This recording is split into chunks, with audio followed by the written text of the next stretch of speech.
ఆంధ్రప్రదేశ్ రాష్ట్ర వ్యాప్తంగా ration card eKYC ప్రక్రియ జోరుగా సాగుతున్న విషయం అందరికీ తెలిసిందే. ఇందులో భాగంగా అసలు రేషన్ కార్డ్ ఈకేవైసీ అనేది ముఖ్యంగా రేషన్ తీసుకునేటప్పుడు ఎవరైతే తంబు వేయరో వారి పేర్లు మాత్రమే ఈకేవైసీకి అయితే మాక్సిమం అయితే వస్తాయండి. ఓకేనా? అదేవిధంగా ఎవరైతే చిన్న పిల్లలు 5 ఇయర్స్ రేషన్ కార్డ్‌లో ఉంటూ రీసెంట్‌గా 5 ఇయర్స్ క్రాస్ అయిన వారు ఎవరైతే ఉంటారో వారి పేర్లు కూడా ఈకేవైసీకి అయితే వచ్చుంటాయి. సో, నేను ఈ వీడియోలో ముఖ్యంగా ఎవరైతే చిన్న పిల్లలు ఉంటారో వారిని మాత్రమే కాన్సంట్రేట్ చేస్తూ వారికి సంబంధించి ఈకేవైసీ అనేది ఎలా త్వరగా అప్డేట్ చేసుకోవాలి? అదేవిధంగా చేతులు గాని పడకపోతే దానికి సంబంధించి ఎలా ప్రాసెస్ చేయాలనే విషయాన్నయితే కంప్లీట్‌గా ఈ వీడియోలో మీకు ఎక్స్‌ప్లెయిన్ అయితే చేస్తాను. Okay. So, welcome to Telugu helper YouTube channel. First time మన ఛానల్ గాని చూస్తున్నట్టయితే దయచేసి ఛానల్ అయితే సబ్స్క్రైబ్ చేసుకోండి. ఎందుకంటే తెలుగు ప్రజలకు సంబంధించి రెగ్యులర్ లైఫ్‌లో ఉపయోగపడే టాపిక్స్‌పై ఈ యొక్క ఛానల్‌లో వీడియోస్ చేస్తూ ఉంటాం. ఓకే.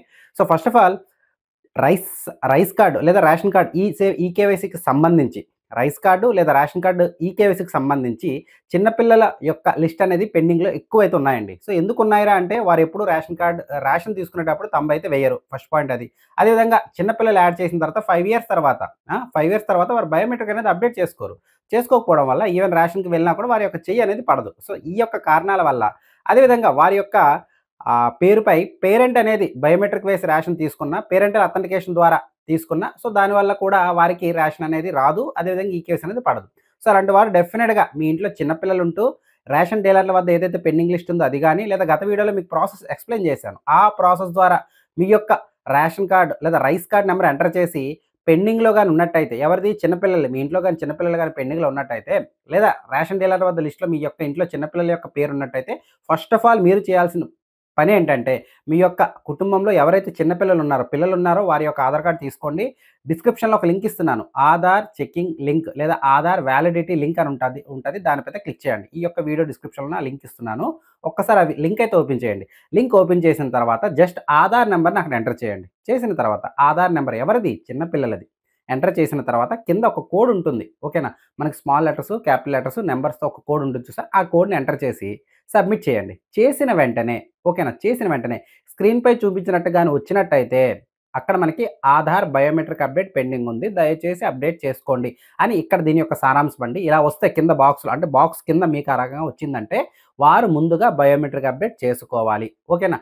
అది చేసుకోకుండా మీరు అక్కడ డీలర్ వద్దకు వెళ్ళినా లేదా ఓకేనా? లేదా మనకి సచివాలయంలో ఆప్షన్ ఇచ్చినప్పటికి కూడా పర్ఫెక్ట్‌గా పని చేయట్లేదు. కొన్ని సార్లు పని చేస్తుంది.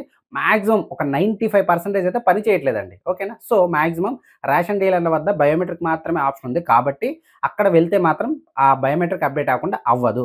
కాబట్టి అప్పుడు ఏం చేస్తారు? మీకు దగ్గరలో ఉన్న ఆధార్ సెంటర్ ఎక్కడుందో కనుక్కోండి. ఓకేనా? ఆధార్ సెంటర్‌తో పాటు అది ఎప్పుడు పనిచేస్తుందో మీ యొక్క సచివాలయం స్టాఫ్ త్రూగా గాని, మీకు తెలిసిన వాళ్ళ ద్వారా గాని ఎప్పుడు పనిచేస్తుంది, ఏ రోజు ఆధార్ చేస్తున్నారనే విషయాన్ని కనుక్కొని మీ యొక్క పిల్లల్ని అక్కడికి తీసుకువెళ్ళాల్సుంటుంది. ఓకేనా? దానికి డెఫినిట్‌గా తల్లిదండ్రులే ఉండాలంటే అవసరం లేదండి. ఎవ్వరు వెళ్ళినా పర్లేదు. బట్ పిల్లలు మాత్రం ఉండాలి. పిల్లలు మాత్రం ఆధార్ సెంటర్‌కి వెళ్ళాలి. ఎవరు వెళ్ళాలి? ఈ కేవైసీ లిస్ట్‌లో పేరున్నా లేదా ఏదైతే మీరు ఆన్‌లైన్‌లో గత వీడియోలో చెప్పాను. ఆన్‌లైన్‌లో స్టేటస్ చెక్ చేసిన ఆ లింక్ కూడా డిస్క్రిప్షన్‌లో ఇస్తాను. ఒకసారి చూడండి ఆ వీడియో కూడా. ఆ ప్రాసెస్ ద్వారా మీ యొక్క ఇంట్లో పిల్లల యొక్క ఈకేవై స్టేటస్ అనేది పెండింగ్‌లో ఉన్న పిల్లల కోసం మాత్రమే ఈ వీడియో చెప్తున్నాను. వారి కోసం అయితే మెయిన్ ఇది. ఓకేనా? ఉంటే మాత్రం డెఫినిట్‌గా ఆధార్ సెంటర్‌కైతే వెళ్ళాలి. ఓకేనా? అక్కడేం చేస్తారు? ఒక అప్లికేషన్ ఫార్మ్ అయితే తీసుకువెళ్ళండి. అప్లికేషన్ లింక్ కూడా డిస్క్రిప్షన్‌లో ఇస్తున్నాను. లేదా మీరు జిరాక్స్ సెంటర్ గాని దగ్గరలో నెట్ సెంటర్ ఎక్కడున్నా అప్లికేషన్ ఫార్మ్ అయితే డౌన్‌లోడ్ చేసుకోండి. ఇక్కడ అప్లికేషన్ ఫార్మ్ అనేది మనకి 3 టైప్స్ ఉంటుంది. ఏదైతే 5-89 అప్లికేషన్ ఫార్మ్ ఉంటుందో అది మాత్రమే డౌన్‌లోడ్ చేసుకోండి. అదే ప్రింట్ తీసుకోండి. ఓకే. సో, అక్కడ ఏం చేస్తారు? పైన అప్డేట్ రిక్వెస్ట్ రెసిడెంట్ ఆఫ్ ఇండియాపై మాత్రమే టిక్ చేయండి. దాని కింద నేమ్ అని ఉంటుంది. ఆధార్‌లో పిల్లల యొక్క ఆధార్‌లో ఎలా అయితే పేరుందో ఆ పేరునైతే నమోదు చేసి కిందకొచ్చేయండి. ఆధార్ నంబర్ అని ఉంటుంది. ఆధార్ నంబర్ రాయండి. బయోమెట్రిక్ అప్డేట్‌పై టిక్ చేయండి. అంతే. ఇంకేం చేయాల్సిన అవసరం లేదు. కింద పేరెంట్ యొక్క అంటే 18 బిలో కాదండి మైనర్ అంటుంది. మాక్సిమం పేరెంట్ యొక్క సంతకం పెట్టండి పేరెంట్స్ వెళ్తే. లేదా ఎవరైతే పిల్లలతో వెళ్తారో వారైన సంతకం పెట్టండి. అసలు ఎవరు వెళ్ళకుండా పిల్లలు మాత్రం వెళ్తే పిల్లల సంతకం పెట్టినా పర్వాలేదు. లెఫ్ట్ సైడ్ మనకి డౌన్‌లో ఏదైతే ఉంటుందో అక్కడ ఎవరు టచ్ చేయొద్దు. ఎవరైతే వెరిఫైయర్ ఉంటారో వెరిఫై సంతకం పెట్టుకుంటారు ఆధార్ సెంటర్‌లో. ఓకే. అప్లికేషన్ ఫార్మ్ అలా రాస్తారు. ఓకేనా? అప్లికేషన్ ఫార్మ్ ఎవరైతే పిల్లలు వీళ్ళిద్దరూ కూడా ఆధార్ సెంటర్‌కి వెళ్ళినట్టయితే ఆ యొక్క పర్సన్ ఎవరైతే పిల్లలు ఉంటారో పిల్లలకి 10,000 2 కళ్ళు, ఫేస్ ఫోటో అయితే తీస్తారండి. తీసి అదేవిధంగా ఎవరైతే ఆధార్ చేస్తున్నారో వారి యొక్క బయోమెట్రిక్ వేసి ఈ యొక్క వెరిఫికేషన్ అయితే బయోమెట్రిక్ అప్డేట్‌ని అయితే కంప్లీట్ చేస్తారు. దీనికి మీరు ఇన్‌కేస్ ఏజ్ అనేది 5-7 మధ్య ఉన్నట్టయితే, అదేవిధంగా 15-17 మధ్య ఉన్నట్టయితే ఓకేనా? 15-17, 5-7 మధ్య ఉన్నట్టయితే అప్లికేషన్ ఫీజ్ 0 ఎటువంటి చార్జ్ అయితే ఉండదు.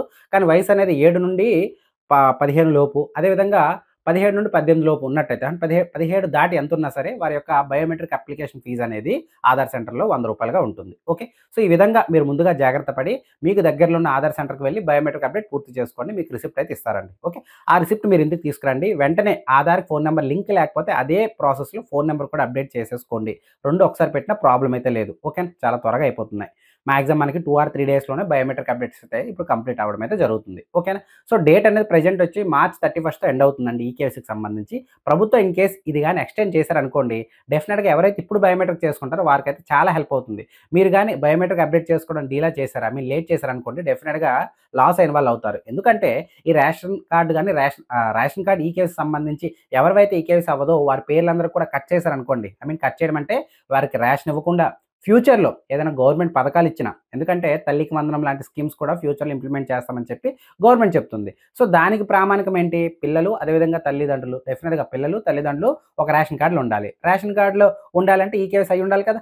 సో, ఈకేవైసీ అవ్వని వారి పిల్లలు ఎవరైనా ఉంటే ఆళ్ళు కట్ చేస్తామంటున్నారు. అప్పుడేమవుతారు? డెఫినిట్‌గా మీరు లాస్ అవుతారు. సో, అలాంటివి ఏవి లేకుండా దయచేసి బయోమెట్రిక్ అప్డేట్ అవ్వని వారు ఆధార్ సెంటర్‌కి వెళ్లి బయోమెట్రిక్ అప్డేట్ చేసుకొని రిసిప్ట్ పొందండి. రిసిప్ట్ పొందిన తర్వాత వన్ డే మీరు సైలెంట్‌గా ఉండండి. మీకు మెసేజ్ అయితే వస్తుంది. బయోమెట్రిక్ అప్డేట్ అయిన వెంటనే ఇలా బయోమెట్రిక్ అప్డేట్ చేసుకున్నానని మీకు ఒక రిఫరెన్స్ నంబర్ వస్తుంది. ఓకేనా. అదేవిధంగా వన్స్ బయోమెట్రిక్ సక్సెస్ అయిన వెంటనే మీకు మెసేజ్ రూపంలో ఆధార్ అనేది సక్సెస్ అయింది. మీరు ఆధార్‌ని డౌన్‌లోడ్ చేసుకోండి అని వస్తుందన్నమాట మెసేజ్. లేదా ఏదైతే రిసిప్ట్ మీద మీకు ఎన్రోల్‌మెంట్ ఐడీ నంబర్ ఉంటుందో ఆ నంబరు డేటు, టైమ్ ప్రకారం లేకపోతే ఎన్రోల్‌మెంట్ నంబర్ ద్వారానే కింద డిస్క్రిప్షన్‌లో లింక్ ఇస్తాను. ఏంటది? ఆధార్ అప్డేట్ స్టేటస్ లింక్ అని చెప్పేసి మీకు ఒక లింక్ ఇస్తాను డిస్క్రిప్షన్‌లో. లింక్ ఉంటుంది డిస్క్రిప్షన్‌లో ఒకసారి చూడండి. దానిపై క్లిక్ చేసి ఆధార్ సెంటర్ నుంచి ఏదైతే మీకు రిసిప్ట్ వస్తుందో ఆ రిసిప్ట్ పై ఉన్న నంబర్ దానిలో ఎంటర్ చేయండి. క్యాప్చా కోడ్ ఎంటర్ చేయండి. సబ్మిట్ చేయండి. ఆధార్ హాస్ బీన్ జనరేటెడ్ అని వచ్చిందంటే మీ యొక్క పిల్లల యొక్క ఆధార్ కార్డ్ బయోమెట్రిక్ అప్డేట్ అనేది పూర్తయిందని అర్థం. వెంటనే మీరేం చేయాలి? మీకు దగ్గరలో ఉన్న ఎవరిదైనా సరే రేషన్ డీలర్. సో, మీ ఊరనే కాదు మీరు ఎక్కడున్నా సరే ఆ లోకల్‌లో రేషన్ డీలర్ ఉన్నట్టయితే రేషన్ డీలర్ వద్దకు మీ పిల్లల్ని పట్టుకొని వెళ్లి ఆధార్ కార్డ్ నంబర్ గాని, రైస్ కార్డ్ నంబర్ రెండిట్లో ఏదున్నా పర్వాలేదు. పట్టుకు వెళ్లి పిల్లల పెండింగ్ ఏవైతే ఈకేవైసీ ఉందో అక్కడ ఈకేవైసీ వేయించండి. ఈకేవైసీ వేయడం అంటే బయోమెట్రిక్ వేయిస్తారనమాట. నాట్ వెరిఫైడ్ నుంచి వెరిఫైడ్‌గా వారి యొక్క పేరు అనేది కన్వర్ట్ అవుతుంది. అలా కన్వర్ట్ అయింది అంటే ఈకేవైసీ పూర్తవుతుందనమాట. సో, ఈ విధంగా మీరు ఎంత త్వరగా ఈ ప్రాసెస్‌ని కంప్లీట్ చేసుకుంటే అంత త్వరగా ఈకేవైసీ అనేది కంప్లీట్ అవుతుంది.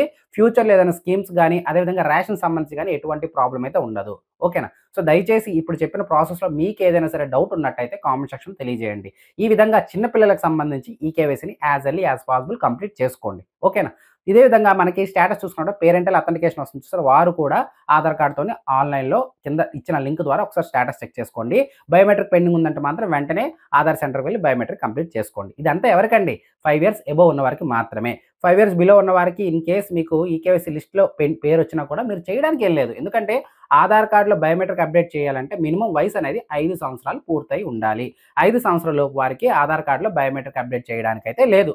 ఫోన్ నంబర్ లింక్ చేసుకోవచ్చు. ఎలా చేసుకోవచ్చు? పేరెంట్స్ యొక్క బయోమెట్రిక్ వేసి ఆహ్, పిల్లల యొక్క ఫోటో తీసి ఆధార్ కార్డ్‌లో ఫోన్ నంబర్ లింక్ చేసుకోవచ్చు. నేమ్ అప్డేట్ చేసుకోవచ్చు. డేట్ ఆఫ్ బర్త్ అప్డేట్ చేసుకోవచ్చు. అడ్రెస్ అప్డేట్ చేసుకోవచ్చు. కానీ మనకి ఏదైతే ఈ యొక్క బయోమెట్రిక్ అనేది 5 ఇయర్స్ లోపు అయితే చేయడానికి లేదు. ఎందుకంటే ఆధార్ సెంటర్‌లో నేను లాస్ట్ 3 ఇయర్స్ నుంచి ఆధార్ ఆపరేటర్‌గా నేనైతే పనిచేస్తున్నానండి. యాస్ ఎ డిజిటల్ అసిస్టెంట్‌గా నాకు ఆధార్ వర్క్ కూడా ఎక్స్‌ట్రా ఉంది. సో, ఈ యొక్క ఆధార్ సంబంధించి మాక్సిమం రెగ్యులర్‌గా నాకు ఏవైతే కొన్ని క్లియర్ అవ్వని సమస్యస్ వస్తూ ఉంటాయి. సో, వీటిపై నాకు మాక్సిమం అవగాహన అయితే కొంతవరకు ఉంది. లేకపోయినా ఈ యొక్క డిస్ట్రిక్ట్ అథారిటీస్ ఎవరైతే ఉంటారో వారిని కూడా కాంటాక్ట్ అయ్యి ఆధార్ సమస్యలనేది రెగ్యులర్‌గా సార్ట్ ఔట్ చేస్తూ ఉంటాను. చాలామంది ప్రజలకి చాలా చాలా ఇష్యూస్ అయితే క్లియర్ చేయడం అయితే జరిగింది. సో, వాటిపై కొంత అవగాహనతో నేనైతే వీడియో అయితే చేస్తున్నాను. ఓకేనా. సో, ఆధార్ సంబంధించి డౌట్స్ ఉన్నా సరే, ఈ రేషన్ కార్డ్ ఈకేవైసీ సంబంధించి ఏదైనా డౌట్ ఉన్నా సరే డెఫినిట్‌గా కామెంట్ సెక్షన్‌లో తెలియజేయండి. లాస్ట్ వీడియోలో సచివాలయంలో ఇచ్చినటువంటి ఏదైతే న్యూ రైస్ కార్డ్ ఈకేవైసీ అనే ఆప్షన్ ద్వారా ఈకేవైసీ చేస్తుంటే చాలా వరకైతే అవ్వట్లేదండి. ఈవెన్ నేను కూడా ప్రాక్టికల్‌గా ట్రై చేశాను. ఒకరిద్దరు తప్ప మాక్సిమం మనకి ఓటీపీ ద్వారా అవ్వట్లేదు. బయోమెట్రిక్ తీసుకున్నా కూడా తిరుగుతూ ఆగిపోతుందనమాట. సో, మాక్సిమం మీకు దగ్గరలో ఒకవేళ సచివాలయం ఉన్నట్టయితే ట్రై చేయండి. అక్కడ అవ్వలేదు అంటే మాక్సిమం మీకు దగ్గరలో ఉన్న రేషన్ డీలర్ లాగిన్‌కి అయితే వెళ్ళిపోండి. అక్కడ బయోమెట్రిక్ ఈ పాస్ మిషన్‌లో బయోమెట్రిక్ ద్వారా కంప్లీట్ అయితే అవుతుంది. జస్ట్ దానికి రేషన్ కార్డ్ నంబర్ గాని, ఆధార్ నంబర్ ఉంటే సరిపోతుంది. ఓకేనా. సో, ఇదండి. దీనికి సంబంధించి ఏదైనా డౌట్ ఉంటే మాత్రం మళ్ళీ చెప్తున్నాను. కామెంట్ సెక్షన్‌లో కామెంట్ చేయండి. ఫస్ట్ టైమ్ మన ఛానెల్ గాని మీరు చూసినట్టయితే దయచేసి సబ్స్క్రైబ్ మాత్రం చేసుకోండి. ఎందుకంటే తెలుగు ప్రజలకు సంబంధించి పిల్లలకు గాని, పెద్దలకు గాని, అదేవిధంగా సర్వీసెస్ సంబంధించి గాని, లేదంటే ఈ స్కీమ్‌కి సంబంధించి గాని ఏదైనా సరే రెగ్యులర్‌గా ఈ యొక్క ఛానెల్‌లో వీడియోస్ చేస్తూ ఉంటాను. ఓకేనా. అది కూడా అథెంటికేటెడ్‌గా మాత్రం ఉంటుంది. ఏదో బోగస్ ఇన్ఫర్మేషన్ మాత్రం షేర్ చేయడం అయితే ఈ గ్రూప్‌లో ఈ యొక్క ఛానెల్‌లో చెయ్యను. ఓకేనా. నెక్స్ట్ చూసుకున్నట్టయితే మనకి Telegram channel and WhatsApp channel కూడా ఉందండి. అందులో ఈ యొక్క ఛానల్‌లో కవర్ చేయనటువంటి ఇంపార్టెంట్ చిన్న చిన్న టాపిక్స్ కూడా అందులో పోస్ట్ చేస్తూ ఉంటాము. సో, దయచేసి డిస్క్రిప్షన్‌లో లింక్ ఇస్తున్నాను. Telegram channel and WhatsApp channel Telugu helper సంబంధించి లింక్ ఇస్తున్నాను. మీది ఏ ప్లాట్‌ఫార్మ్ వాడుతుంటే ఆ ప్లాట్‌ఫార్మ్‌లో జాయిన్ అయితే అయిపోండి. ఓకేనా? అయినట్టయితే ఇందులో కవర్ చేయని చిన్న చిన్న టాపిక్స్ కూడా అందులో మీకు పోస్ట్ చేస్తూ ఉంటామండి. ఓకేనా? సో, ఇంతవరకు వీడియో చూసినందుకు థాంక్ యూ. ఈ యొక్క వీడియో మీకు హెల్ప్ అవుతుందని నేను అనుకుంటున్నాను. ఇంకా ఎటువంటి వీడియోస్ చేయాలని మీరు భావిస్తే మాత్రం డెఫినిట్‌గా కామెంట్ సెక్షన్‌లో కామెంట్ చేయడం మాత్రం మర్చిపోకండి. సో, ఇంతవరకు వీడియో చూసినందుకు అగైన్ థాంక్ యూ. జై హింద్.